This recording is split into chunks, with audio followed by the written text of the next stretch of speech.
the stressor that I experienced kind of started back in high school. I was that typical student that didn't study a lot, is the student that everybody hated, but still got good grades.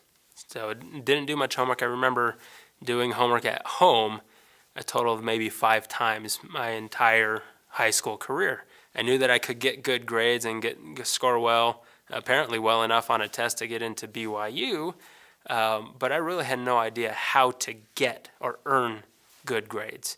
So when I got to BYU, my first semester I registered for 15 credits, and I pretty much failed. I got the GPA, the lowest GPA of my life during my first semester at BYU.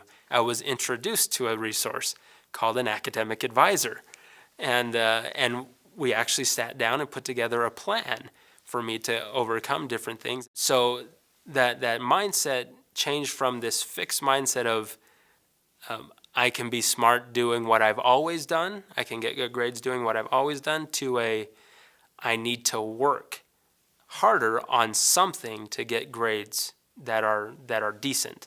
And that summer semester, I pulled out a decent grade, and I proved it to myself that I was college material. About February of 1999, my mother was diagnosed with cancer.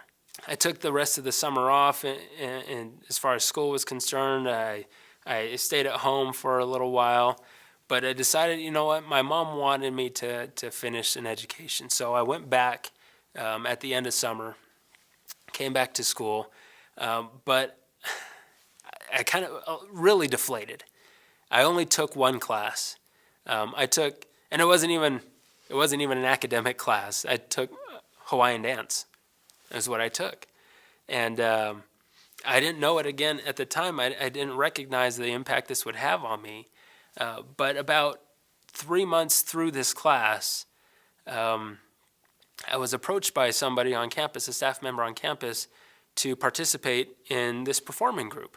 I got involved with this group, started learning dances, started learning about the culture and learning about what it was to be Mexican and the values and traditional values of Mexicans, of Hawaiians, of the Japanese people. And I started to fall in love with myself and who I was, and the richness of life and culture that my mother exuded throughout our life without even knowing how it got there. And I feel like if I hadn't first had that regular contact with my mother, and then realized what she brought to me after she was gone, in a lot of ways I wouldn't have continued. I wouldn't have seen a reason to continue.